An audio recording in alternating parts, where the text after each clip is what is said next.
lot of my friends, which is really cool. I wanted this to be more informal, so I didn't prepare a deck or any kind of official visual background, because I know that you've gotten a lot of this kind of stuff this summer, and it's hard to do that every day, all day long. So please feel free to stop me, ask me questions. I want this to be conversational, so know that. So I'm Amanda.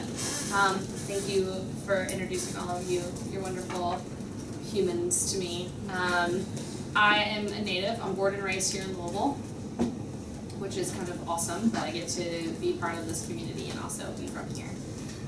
I kind of have a different story. So I work for Google Fiber. I run community impact here in Louisville, and I'm going to get into that in a minute. Like, what is community impact? That seems kind of weird. But I have a different background. I am not an engineer. I did not go to business school. I actually went to U of L as a McConnell Scholar, which is like a political think tank program. They take kids, 10 students every single year. They have to be from Kentucky. It's a full ride. It's a program. There's lots of reading, lots of seminars. You have to be a political science major or minor. You have to have service hours. You have to be in an internship. Like, you have to keep a specific GPA. It is a tough program. It's a 2-day interview process, which is crazy. It was the most difficult interview process I had ever been through up to that point, and there's only like 1 or 2 other harder interviews that I've ever been through up until this point after that. So I was a McConnell Scholar at U of L with a political science minor. My major was in fine art photography. So that's why I start there with my story of like, I am not that average tech person working for Google. So I got my degree in photography, which was great because I love photography. And I'm not just talking about like digital cameras, iPhones. I'm talking like old school types of photography they were doing during the Civil War.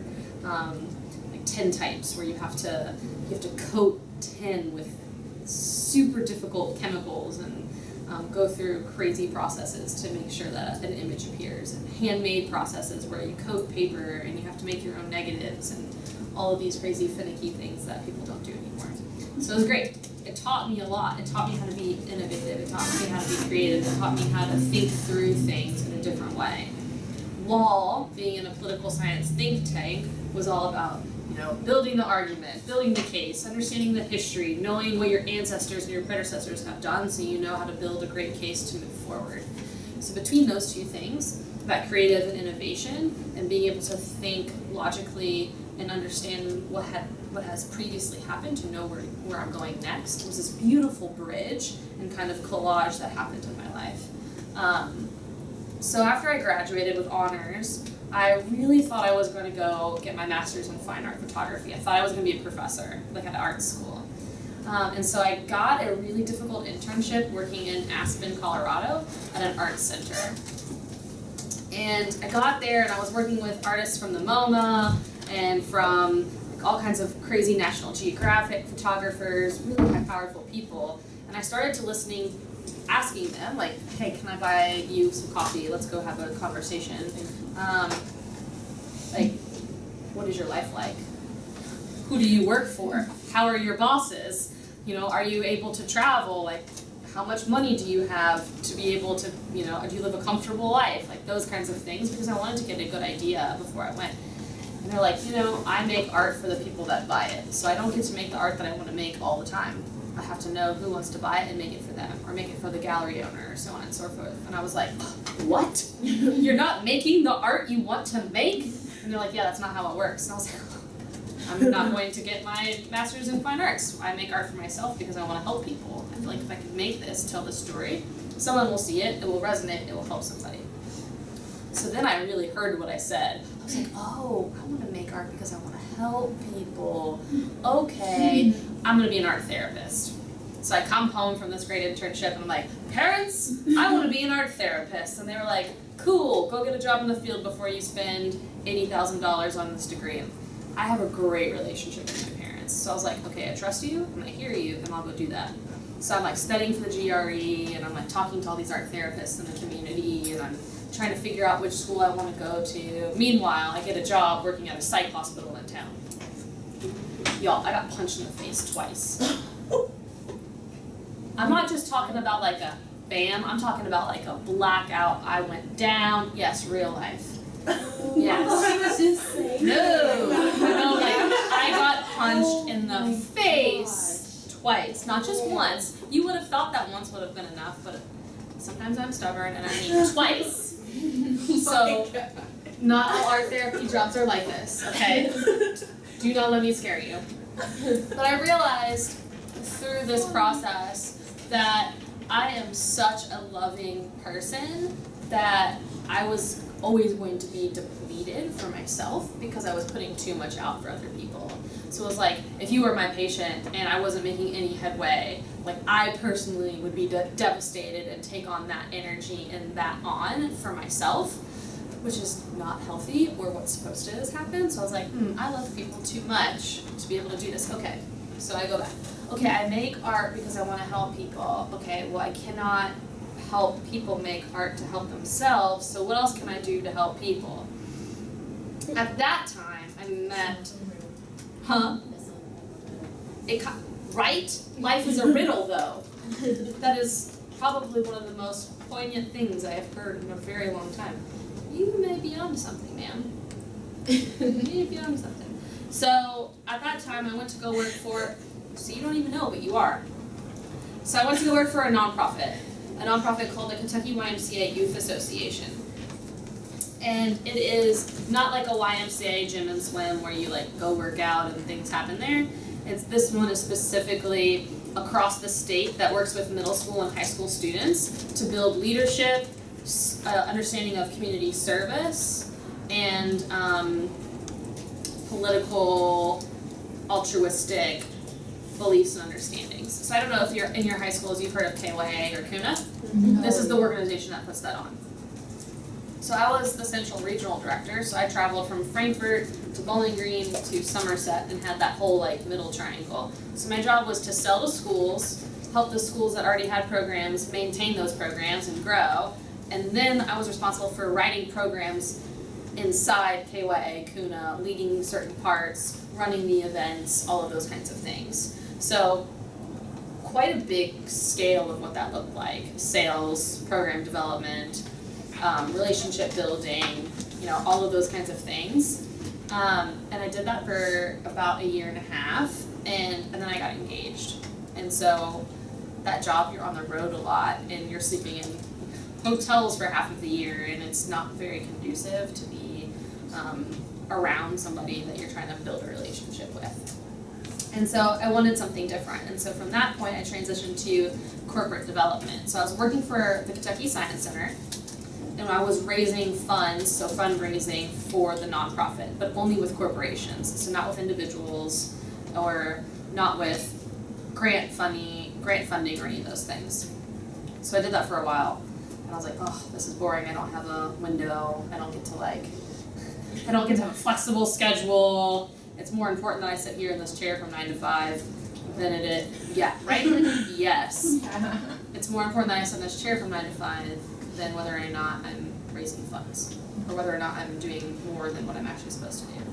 So then I was like, crazy. This was my crazy step. It's crazy step. This was like I don't think this is going to work, but the ride is going to be great, and whatever happens will teach me and help me learn. So I got an offer to go work for a startup, and it was a tech startup.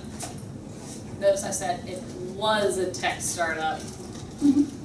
Tech startup called Electric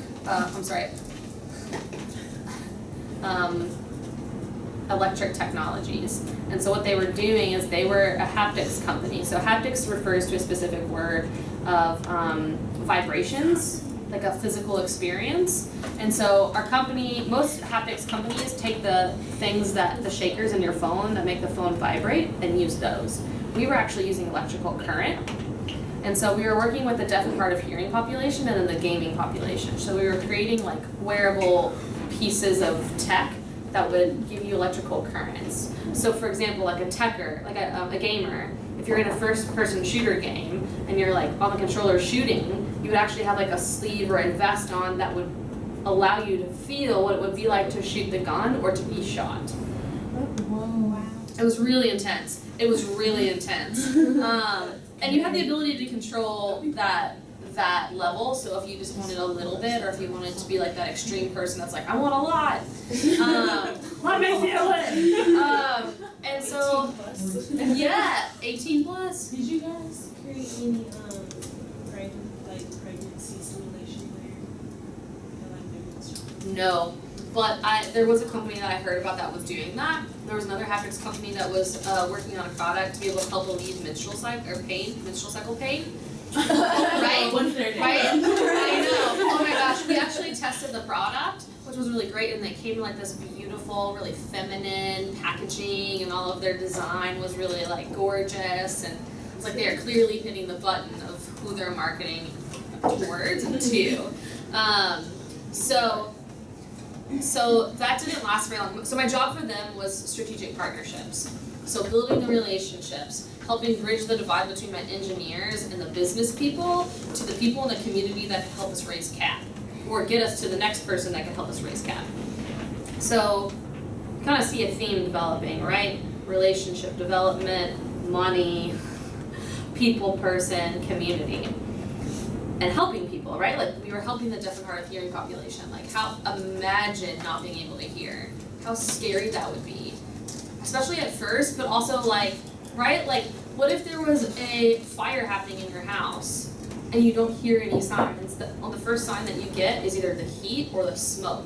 That's actually really scary. It's so scary. So think about that. Fire alarms, you can't hear those. Like I said, you can't hear car alarms. Like you can't hear ambulances coming towards you or away from you. You can't hear someone yelling like help, right? Like you can't hear a lot of these things that we, with the ability to hear, take for granted that keep us safe. So that's the kind of environment we were trying to go for. How can we help them? And while we're doing this really great thing of helping a population of people that need it, we're also making money by, we were trying to make money, by going after a population of people that have enormous amounts of cash. So balancing that for profit, being altruistic, and also making money. So I really started to see and understand how my love of the arts and being creative and innovative played into building relationships, supporting a for-profit company, but also always picking a company that wanted to do good. So then I was on a plane back from Savannah working, and I was literally sitting in my chair on the airplane before we were about to take off, and my boss, I got a Slack message, and my boss was like, stop work immediately, we are out of money, and I was like,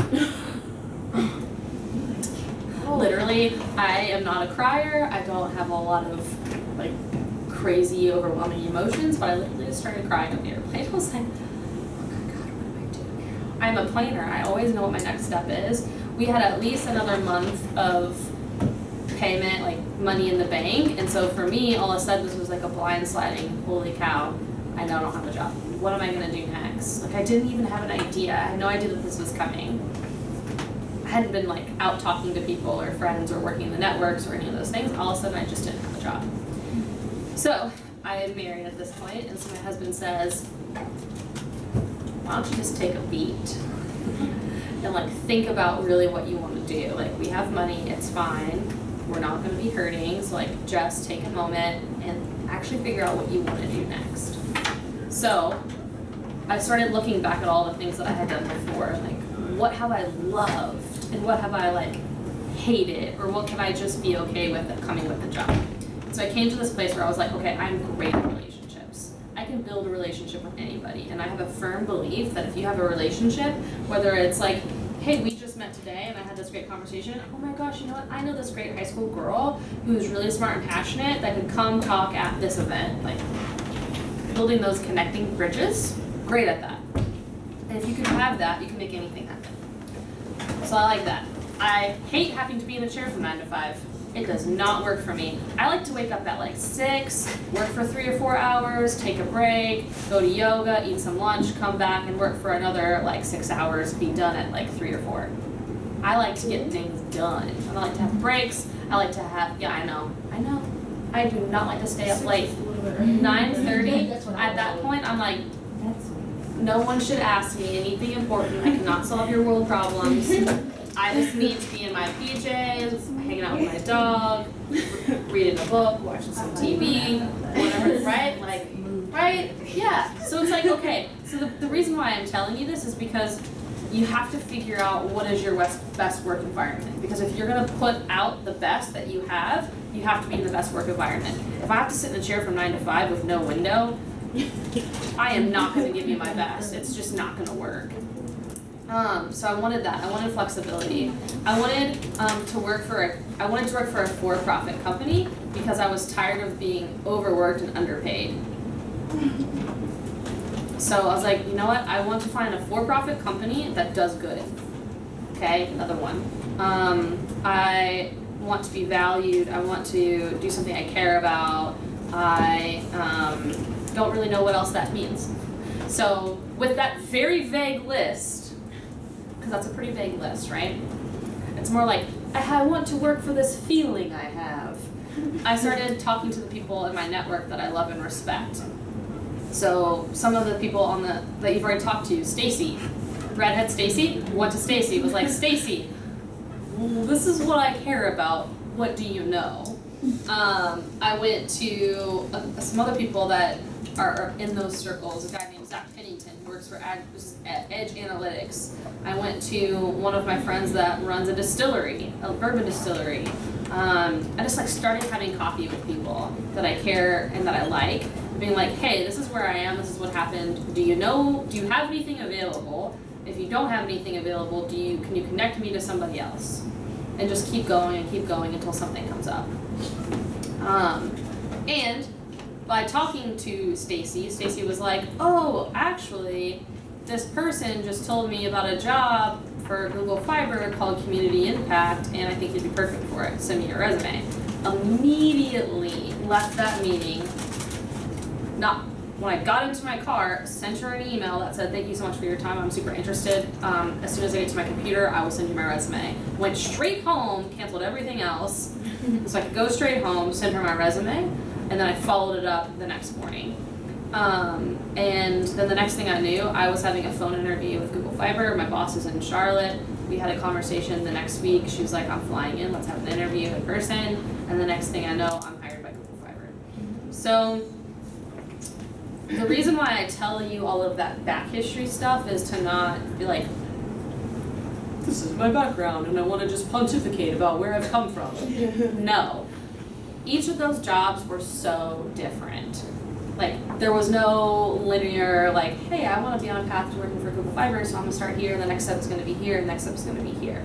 For me, I was looking at the next right step and skills that I wanted to build. And based upon what I did know, so I did know I wanted to help people. I did know I cared about art. I did know I wanted to be creative. I did know that raising money is always going to be important. Knowing how to work with money is always going to be important, whether it's for-profit or non-profit. I did know I wanted to help the community.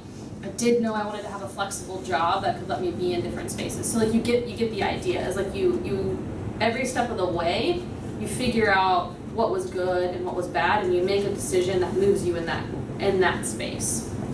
Now, looking back at one of the first jobs, like I said, getting punched in the face, was that a fun job? Absolutely not. It was a terrible job. But we all have to work a couple jobs in the very beginning of our careers that kind of suck. Hopefully you will not work at a job where you get punched in the face. Maybe metaphorically, but definitely not physically. Hopefully not metaphorically either. But, so, you make those decisions by doing the next right thing. Someone early on when I was in college told me, Amanda, I figured out how to move to where I am now by creating a North Star. And that North Star was my personal North Star that helped guide every decision. And so that's what I did. I was like, okay, I want to help people. I want to help people. And because I was so flexible about what that looked like, I was able to like move and pivot into different industries, doing different things and gaining different skills on my way to where I am now. So and it can change, but just having an honest conversation about what that is and being open and aware of that as you go. So what is community impact and why am I here? Community impact is this amazing thing that's happening right now in for-profit companies. It's their altruistic arm. It's the arm that says we want to give money away. We want to help the community. We want to serve the community. We want to make it better. Now, if we really pull back the blinds, there's 2 reasons why they want to do this. 3 reasons why they want to do this. First reason is they get awesome tax deductions, right? Again, understanding money and how that works, you get tax deductions. Second reason is they want to build their brand. They want to have good visibility. They want to be respected. They want to maintain. They want the community to like them. They want to be well received, right? So if you give money away, have that media moment, people are like, oh, that company's doing good. That's so great. Like if you had the opportunity to buy a pair of Tom shoes or non-Tom shoes, both same quality, same price, same color, everything, but one pair was giving one away and one wasn't, which one would you buy? My point made. Last reason is because it's the right thing to do. Now, because we are a company, Google Fiber, that's all about the internet. So I don't know how much you know about internet connections and ISPs and all these things, but fiber optic is the wave of the future. And something else will be created and will be the new wave of the future, but right now it's the fastest thing you can get. It is an internet connection that is provided by the speed of light. So they run light down glass cables. Yeah, it's crazy. The cool thing about Google Fiber is we're building our own network. So a lot of times like AT&T and Spectrum and other companies across the nation will actually jump off of other providers' lines. So like, I'm sorry, I didn't get wild with my hands. No. Locked and loaded. So they will actually make contracts with cities and or other companies to be able to use their lines. So for us, we are building our own, so no one else is using it, no one else is operating it, no one else is touching it. So that means when we say you're getting a 1 gig up and down to your house, you are actually getting one whole line dedicated to your house up and down. So when people are going off of other lines, they're degrading the service. So like, oh yeah, you're getting a gig, but it's actually a gig from the telephone box around the corner, not a gig to your house, right? Yeah. It gets deleted. Yeah. So, like you said, literally it's going through like glass lines. Yeah. Okay. So imagine like a telephone cord that you would see come from like the side wall to the box itself, like the back of the box, and there's a bunch of different coax cables in there, wrapped together with like a big black sheath on the outside. So imagine that being hundreds of little glass lines instead, covered in black sheath. So that's how it works. So Google owns, operates it, maintains it, builds it, all of those things. So we're like, okay, Amanda, what is community impact? So for us, we want to give money away. We want to make the community better, but how do we do that? We only have a certain finite amount of money, and of course, everyone wants money, right? Like everyone needs money. Nonprofits, that's how they operate. So how do we think about it? We do 3 big buckets. We've talked about digital inclusion. So we're a company that wants people to be on the internet. So if you don't know how to be on the internet, if you don't have the equipment, this, or if you don't have the connection, that's a huge problem. It's a problem for us as a company because you can't be our customer, but it's also a problem because who has a smartphone, right? Who submits homework on the computer? Who's applying for colleges on the computer? You get my point, right? Like, how do your parents pay for bills? Right? Online, right? So like, you get my point. You can't apply for jobs, go to school, or move up in your situation if you don't have access to the internet, don't have the hardware, and don't know how to use it. So we want to fix that. There's a whole population of people living in Louisville that their only access to the internet is this. People are filling out FAFSA forms on their phone. It's crazy. that's not okay. Like, that is a new glass ceiling that we're trying to break. So that's one. Second bucket is the communities which we're serving. So like, we're only in 3 neighborhoods right now. We're in Strathmore, which is like the Upper Highlands area. We're in Portland, and we're in Newburgh. Mm-hmm. Yeah, so we're serving those communities. So we want to make sure that we're hyper focused on those and making sure that we're pouring into that space and not just the city of Louisville as a whole. City as a whole. So then the last one is startup and entrepreneurs. Why? Why would we go after startup and entrepreneurs? Any guesses? Yeah, what else? They're gonna be like Google's competitors in the future. So if you get to them while they're young, they like you.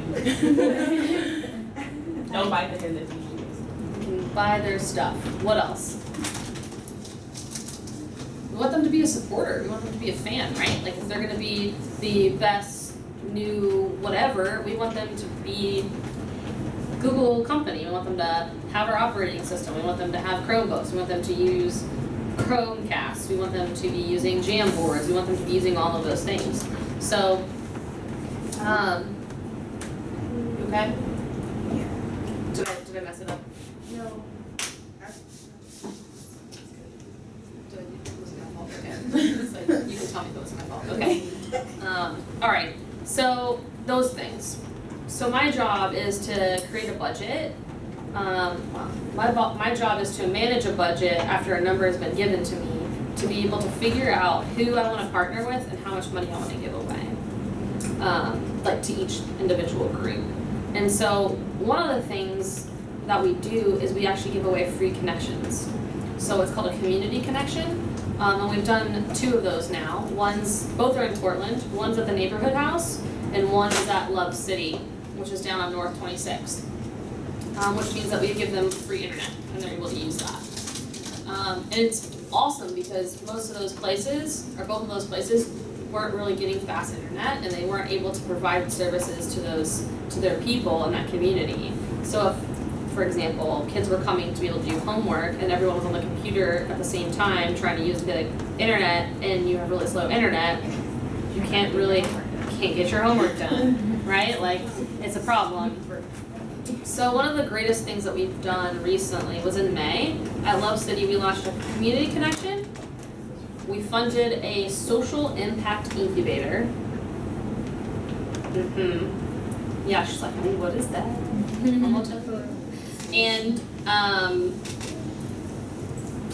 And we also launched a digital inclusion incubator at the same time.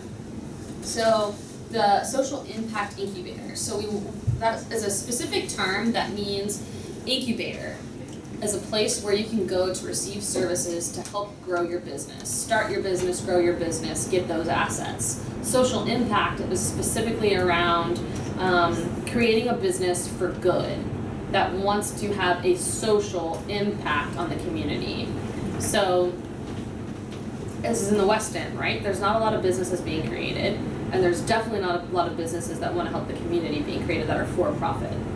So if we can incubate more ideas, more businesses, then we have a better chance of one actually getting kicked off and started that can change the face of communities. So if you create jobs, then you have more jobs for people to stay in, right? You're not leaving a community to go to the East End or to St. Matthews or wherever to work. So there's more economics, there's more money staying in the community for more things to grow, for more businesses to grow, for more people to have generational wealth, and so on and so forth. Make sense? Okay. So to my knowledge, it's the first incubator, especially a social impact incubator, that Google Fiber has given a free connection to and created. It's just pretty exciting. Like, in all 12 cities across the country, like, we're the only one that has that. So it's pretty cool. But that would not have happened if I hadn't been like, oh, hey person, tell me more about what you do. Oh, who do you know? Oh, cool, let me go be with them. Who are you and what do you do? What are your dreams? What are your thoughts? Like, what's missing? Like, having those kinds of conversations where you dig in and you're just interested. None of that would have happened if I hadn't had that. part of the reason why I'm really good at what I do now is because of the things that I've already done. Understanding how to fundraise, it is hard work to go out and ask somebody for money. So now I'm in the reverse role where I'm giving the money away. So I know what a healthy organization should look like. I know how to effectively manage a budget. I know how to do all those things. So I can take that lens and that knowledge and go, show me this. Talk to me about this. What are you doing here? How many partnerships do you have? You know, or how do you see this happening? And if I don't get satisfactory answers, I'm probably like, ooh, maybe they're not going to balance this money well. Like, I'm getting a funny feeling. I should probably look somewhere else, right? Like, I know what to look for. And with that program development that I've done, I can look to see about healthy programs that are running. Like, how are you engaging kids? Or if you say that this is the most important thing to your organization, how are you executing on that, right? So like all of the things that I've done help me get to where I'm going. How is this different from like being an entrepreneur or like some of those other things and other people that you've talked to is not all roles in tech companies are tech jobs. Like I've never once talked about like me creating a program or coding anything. Like, yeah, I know how to run Photoshop and InDesign and I know how to do all of those really cool tech things, but like I don't, if you ask me and say, Amanda, make a website or you will die, I would die. Right? Like I could probably go on to some like buildyourownwebsite.com and like watch some and like watch some YouTube videos, but like if I had a time limit, I would definitely not make it, right? Like so so you know, like part, and then the other part too I would say is if your goal is to be an entrepreneur, there's two ways to think about it. You can go and you can just do the thing and figure it out as you go. Or you can go and you can work for-profit companies and nonprofit companies and get those skills, like it's almost like your own boot camp, your own workshops experience to understand different parts. Just let her be. To understand different parts of how things operate and run. So when it's your time to go start your own business, you already have that knowledge. You've already been through the experience. So choose your North Star. Figure out where you're trying to go, whether it's a thought, feeling, emotion, like, hey, I want to start a business someday. I don't know what I want that business to be, but like I want to do good. Then you can think about like, okay, everything I want to do should be doing good and learning more skills about how to run a business. That's the answer to the riddle. I think you should write a deep philosophy book.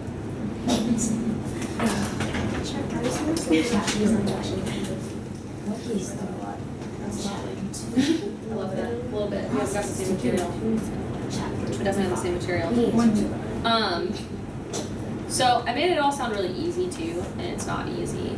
There's like times where you're gonna question yourself and it's gonna really suck and be like, why am I here? Like, not like, why am I here on earth, but like, why am I here doing this thing? Maybe also like, why am I here, right? Like, often if you're asking that question, you're not in a really great place, so you may also ask that question. But like, it's hard stuff. Like, it's so hard, especially when you don't like totally understand where you're going. So like figuring out what tools to put in your toolbox to help in those moments, whether it's like yoga or shopping. Sometimes I like to just walk around Target and look at stuff. Like, I'm serious, like I just want to look at like home goods or like frames. That's not domestic. Right? Or like towels. It's the most soothing thing. I don't know why. Like I don't ever, sometimes I buy stuff, but like I don't go in to buy. I just like, everything is organized and it's bright and it's colorful and it looks happy. That's me in Sephora. Yes. See? And like you don't even need to buy anything. You walk out and you're like, I feel so much better now, right? Or if it's like cooking or baking or, you know, like exercising some way or just being with your friends or having a conversation, whatever the thing is, like knowing when to pull that tool out and say like, I need some self-care or I need some support or things aren't going my way and it's okay, it won't always be like this, is really helpful. Yeah. So, you seem like you're really hard worker because you've been through all these, you know, different programs and organizations. Just getting punched in the face. Yes, you got right back up, I feel like. You know, you got your ice pack and you move on. That's That's actually what happened. I did not go home. Just like we're gonna finish out the day. Yeah. But Because if I leave, then I failed. Then they think they won. They didn't win. Was the person who did it mentally ill? They separated? So I was working on a child unit, so I had 3 to 13. And a lot of those kids were the products of were born from parents that had been abusing drugs or alcohol, or parents are currently using drugs or alcohol, and so they were not coming from healthy homes, and so they were acting out, like whether with like behavioral, like angry physically, or eating disorders, or self-harm, or a lot of those things. And so the kid that I was working with was a really angry 12-year-old boy, and he had mom problems, and I was mom. Like, he's self-imposed female authority figure as mom. And we worked through some of that. If you see that kid was straight, would you say you run up, or would you be like, No what? I don't know. I would think really hard about it. There's one kid that was a really challenging kid that I would absolutely want to see. He did some pretty crazy stuff. Like, I'd have to hide peanut butter, and this kid would hoard peanut butter. Like, really. This, bless his kid's heart, he has a lot to figure out. But if I saw him, I would definitely say, like, what's up? How are you? What's going on? I'm in like fight wise, like if he punched you, like if he was like 16, 17, Would I punch him? Would you like fight? I mean, if you did, Punch and walk away. Unless he came up trying to punch me, and then I'm like, okay, I don't work there anymore, we're in public. Yes, if you were going to put hands on me, I will put hands on you. So before I got off the tangent, my question was, what kept you motivated through stressful times? Or were you just like naturally, Motivated for sure. No, I mean, when I was like working at the psych hospital towards the end, it was all that I could do to come home and eat something and watch some TV and take a shower and go to sleep. Like, I was doing well if I did those things. So, it was really hard. It was really challenging. Being on the road a lot and traveling all the time, sleeping in hotel rooms, getting 4 hours of sleep max, that's really challenging. Like, that was really hard. Having to remind myself to eat because that's how busy I am, it's not good. Like, that's a hard place to maintain. So some of that comes from being like young and just being able to push through, but some of that comes from being like, hey, I need to care for myself, because if I'm not full, or at least like 3/4 full, then I'm not showing up well to be able to do the thing that I'm there to do. So being able to monitor, engage, learning how to say no, or like not now, but maybe in a week from now or 2 weeks from now. Like, hey, sorry, I'm really busy this week, but I can do it in 3 weeks from now on this day. Like picking times where I can just do what I need to do for myself and protecting that time. So that was one part of it. The other part of it, I would say, is like, I knew I didn't want my life to be like that. It's like in those moments, it's like, this is not it. This can't be it. So what do I need to do to keep working to get to a better place? Yeah. And I think it's not accepting that situation. Like, I don't accept this, so therefore I have to work to be able to get out of the situation, because no one's ever just going to hand you something. So if you don't like where you are, you have to do the work to be able to get into a different spot. So those two things. Yeah. Other questions? Oh, you might have said this already. But when did you start Google Fiber? September, so it's almost been a year. Oh, okay. Yeah. Other questions? I have a question. Yeah. What do you think was the most appealing thing on your resume for like the reason that you were? I honestly think it's because I had fundraised and I had built programs and I had gone to work for a startup. Like, I worked in tech. It was all of those things that were really, really appealing, and because my job is so relationship based, I walked into that interview prepared with a plan of like who I would work with and what kind of money I would do and ideas about like what could happen. So when they asked me like, oh, what organizations would you want to partner with? I was like, here are 15 and here are the people's names that I know there and here are the things that I would want to do with them. And she was like, you're hired. I was like, cool, thanks. So being super prepared and not ever trying to represent something that you're not, because if you represent something that you're not, you're probably putting yourself into a position that you don't have the tools to do. Other questions? Doesn't have to be just about Google Fiber. I have one earlier. Okay. Go ahead, Jimmy. So my question is it hard Balancing social life and work because you see that was Yeah. the answer I wanted. Yeah, so here it is. Here's the thing, right? So like, there's always going to be something asking for your time. Always. Whether it's family, friends, work, your own personal desires, sleep, food, like, you know, there's always going to be something asking for your time, your phone. Who here mindlessly gets on their phone and like gets on Instagram and Facebook? for like an hour and then I realized it passed. I'm like, what? Right? So there's always something asking for your time. So the trick is being really, really self-aware to know what your have-tos are. Like, okay, I have to spend an hour cleaning my house and doing laundry because I need clean underwear. Right? Or like, I have to go see my mom because, you know, like, I told her that I would do that thing and I want to keep that promise. I have to be at work from this time to this time, so I have this amount of time free. How do I want to spend it?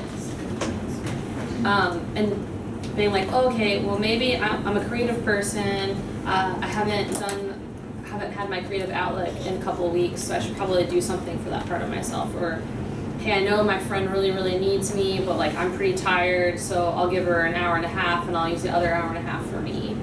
Or whatever the thing is. Or like, sometimes it's unavoidable. Like there are some weeks where I have a work obligation every single night of the week and I'm like, sweetheart, this is the situation. I love you. We will cuddle when I get home. And this weekend, I am all yours. Whatever you want to do, like no one else gets priority, you get priority. So like think about things you want to do. Like do you want to go hiking or do you want to go do nothing? Do you want to hang out with the dog? Like whatever you want to do, like your priority.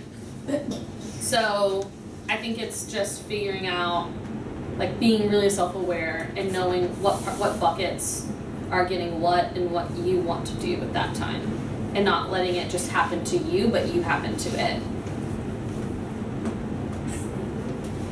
Yeah, and also just knowing sometimes like I just need to sleep. I just need to take a nap. I was thinking this morning, I just need to stay home today. I got up and came anyway. Listen, this is really great. It's called a espresso nap. You drink a shot of espresso, take a 20-minute nap. When you wake up, you get the power nap and the caffeine hitting at the same time. Are you serious? It's really great. It's What is also it for like? college. Espresso. Espresso nap. Ready. Yeah, it's pretty clutch. You're gonna be back. Yeah, so that's good. Coffee is better. Yeah. Close your nose. Changing careers. So for me, I really would like to be an executive at some point. And I'm not sure what kind of company or what that looks like. A for-profit company, not a nonprofit. I'm not going to go back to nonprofit. So I know that because I don't have an MBA and that I didn't graduate from an Ivy League undergrad college, that I have some other skills I need to hone. So I need to work on managing people. I need to work on communications. I need to work on probably being a little bit more business-centric part of a job. So knowing that and knowing where I want to go, I have a couple of steps to get there. And I know that I always want to work for a company that wants to do good. And I want to have a flexible schedule, that company that like believes in work-life balance, or like, hey, I know you might work 60 hours this week, but like take 3 weeks off of vacation, just go. So no, and I know that in order to go where I'm wanting to go, I will have to at some point. But being really choosy about what that is, like thinking about like, okay, no one has a gun. So this is something I always say to me. No one has a gun pointed to my head saying I have to make a decision now. Except yourself. Right? Accept yourself. So I don't want to put myself in that position to like make myself think I have to do something right this second. Whether it's like, hey, I really need to have a hard conversation with somebody, or like, hey, I'm thinking about making a change in my job, or like, hey, I don't know what college I want to go to, or whatever like that anxious thing is. But like, no one is making me make that decision right now. I'm putting pressure on myself to make it. So recognizing that and going, okay, I need to make this decision soon, or like I have 6 months, or I have a week to think about this, so I need to think about it, right? Like just recognizing those things. A lot of times we put that on ourselves. Sorry if that wasn't like a PC way of saying that. PC? Like, not okay way of saying that. Oh, Politically correct, yeah. I'm just being real with you guys. You're adults, I think you can handle hearing what I have to say. You're like, am I an adult? I'm sorry, I just had a whole conversation with my dad the other day. He was like, you're an adult. I was like, no, I'm still a teenager. I'm 16. Please let me be a teenager. That's fair. Because I was like yelling at him. I was like, Daddy, I just want to go shopping. That's It's my true. day off. You are working towards, you are adult thinkers without adult responsibilities. Right. That resonated? I'm sorry. I could just like talk about that kind of stuff all the time. Is there any more other questions? I feel like we should have no questions. No, it's all good. We love Okay. you. Aw. Well, I want to write my email on the board so that you guys can email me if you have other questions later. You might want to do the lime green one. Lime green one? Okay. Yeah. Is that the one that works? Yeah, the rest of them are pretty crappy. If you can't tell by the drawing on the board. Just got cheesecake on it.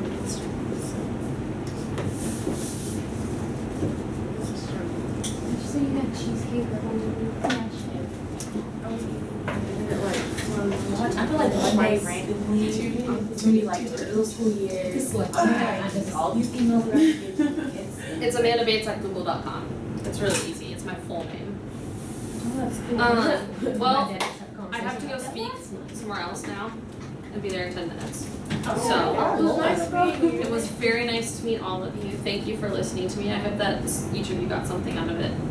Thank you. I believe in all of you. Thanks for the coffee too. I got a riddle. It probably could be the reason why I have a heart attack at like 30.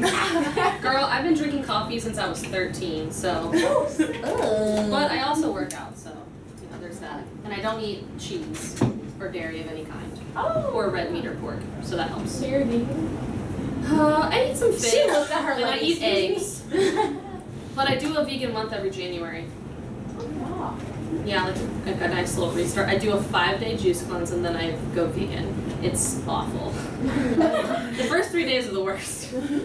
Okay, it was nice to meet all of you. Thank you so much. Oh, thank you.